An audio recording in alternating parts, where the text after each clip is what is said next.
The Mystery of BELICENA VILLCA. 5th Book. Epilogue, or Prologue. Chapter 12. We could have acted that same morning, but Uncle Kurt preferred to wait for the night, and employ the day, to review until the last detail of the boomerang operation. We had baptized it in that way, a little in joke and a little in earnest, considering that, analogously to those Australian weapons, the hits of Beret and Bishwa would return against whom sent them.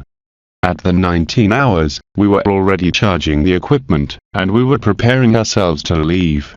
At the 19 hours with 30 minutes, we went out from the house, because the dying twilight would avoid that no one be amazed to see us dressing military clothings. Next to the Tahib, the Decus, with the image of the canine tranquility. We stayed calm too. And I was not thinking in anything anymore. We knew the details of what we had to do, and our only preoccupation was to act fast. Uncle Kurt took the reins of the dogs Davis, and put them alert. Both stood up abruptly and, moving with prodigious synchronicity, they tensed their muscles, and moved their heads upwards, as snooping in the air the inconceivable trace. I remained behind Uncle Kurt. I had on my bags, subjected with ropes, the carafe of acid, and hanging from the shoulder, ready to shoot, the impeccable egg-taker. At last, we had decided to dress ourselves with the command uniform, for being invaluably more practice for the action, although, then, it'd represent a problem if we were seen by other persons. But, what mattered that risk before the possibility to suppress the Asian killers? If the luck of the weapons resulted as adverse, there would be no return. And if we triumphed, we would find another way to obtain other clothings. Or was that, the killers were not disguised too, no matter what the witnesses opined? I had, then, both hands free, with the purpose to comply with the instructions of Uncle Kurt. You must cling to my waist when I start to lift. And once in a space, remember that you'll have to do is to concentrate your attention all the time on me. You cannot distract yourself, not even for a second, because you would run the risk to separate from me, and get lost in the innumerable worlds of the illusion that we would cross. Once out from the habitual context of our life, the only way that both of us can continue together, coinciding in time and space, is to maintain between us a volitional nexus. And that is what you will do and maintain me, under visual and tactic contact. It seemed that we would leave then, and I disposed myself to take him by the waist once he moved, but he turned to me again, to make me recommendations. Do you have a rifle at hand? Once you put feet in the ranch, you must release yourself and take the weapon. Yes, uncle, yes. Nifetero? He called me, in another tone, strangely effective. Yes, Uncle Kurt. Perhaps, this will be the last time we see each other. I don't want to be pessimist, but for the doubts, let's say goodbye here. No, no. I exclaimed horrified, trying to move away the soothsayer thoughts. After all what happened to my family, I could not think without trembling in the possibility to lose also Uncle Kurt. Nothing bad will happen to us, dear Uncle Kurt. The victory is secure. We will be as the boomerang that returns to the hands of whom thrown it, returns it hit, and stops. But my arguments were vain. Uncle Kurt was back and embracing me effusively. Goodbye, Nif. He told me with nostalgia. Life didn't give us the chance to know us better. Nevertheless, it was very good to see you in Santa Maria those months. You returned me the faith in the Hyperborean wisdom, at bringing answers that I expected for 35 years. Now, I will risk my last forces in the most demented of the missions that they have commissioned me ever. And this is also necessary for the strategy at the Führer. As always, I don't understand why, but I know that it is. Goodbye, Nifetero. We will see each other at the end of the boomerang operation, or when the final battle outbreaks. It appeared a lump in my throat. I had no courage to say him goodbye. I just embraced him with force. However, Uncle Kurt continued as hard-headed as always. "Let's go, then," he proposed. "Just remember that, whatever occurs, I will not move away from the only principle that I comprehend." "Yes, I know, Uncle Kurt. For Wetton, don't repeat it anymore. The immortals cannot die." It would be the 19 hours with 40 minutes of the day 26 of March of 1980, and Cirillo's was very obscure. Uncle Kurt gave the first order to yin and yang, and instantaneously started the phenomenon. The docks Davis lifted upward slowly, and Uncle Kurt, who seemed to dispose of an effective support point under his feet.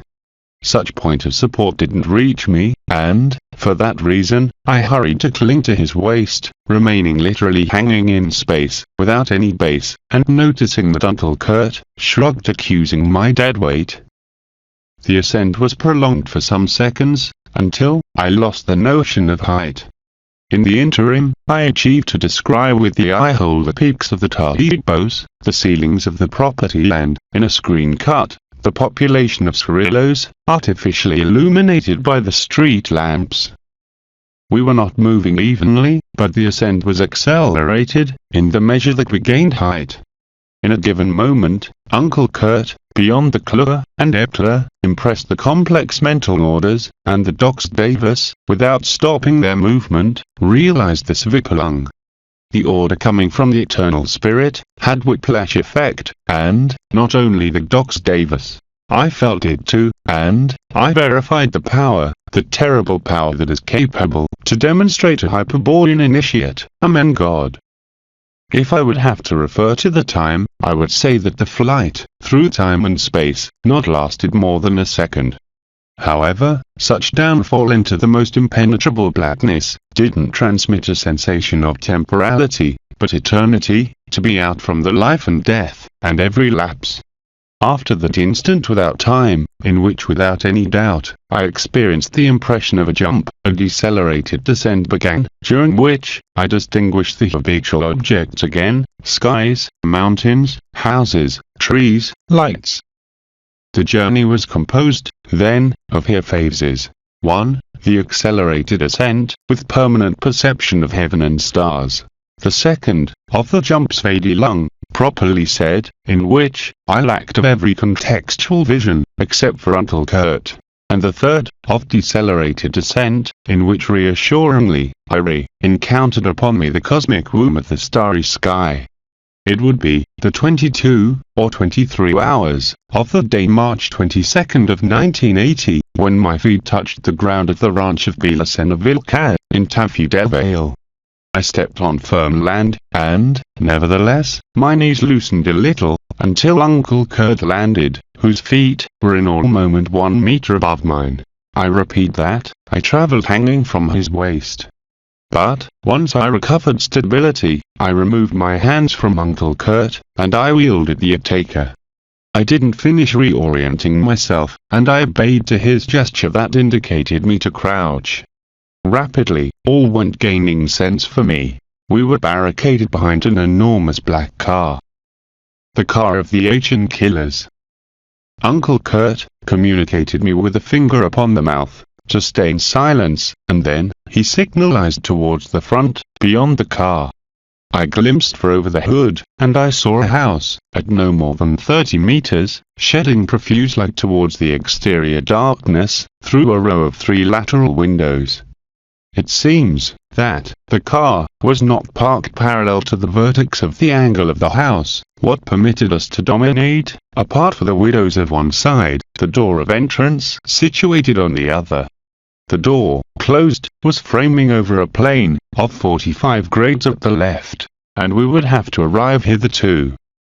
Undoubtedly, we countered with the surprise factor. The cans had tightened against the floor as serpents, commanded mentally by Uncle Kurt, and there they would stay. We were going to advance towards the door, to start the attack, when a human scream, a strident yell of pain, nailed us in the sight. They were tormenting someone inside. Then, we ran towards the door as silently as possible. And as we went approaching to it, a penetrating and sweet smell was the first that caught our attention. It was a fragrance as sandal incense, which resulted so out of place there, that we looked each other, perplexed. Both recognized in the act such perfume, for having perceived it before, in different and dramatic circumstances. Uncle Kurt, in the Tibetan valley of La Brea, and I, in the cell of BELICENA VILLCA, the night of her death. But, this, just lasted a moment, because what came then, concentrated all our attention.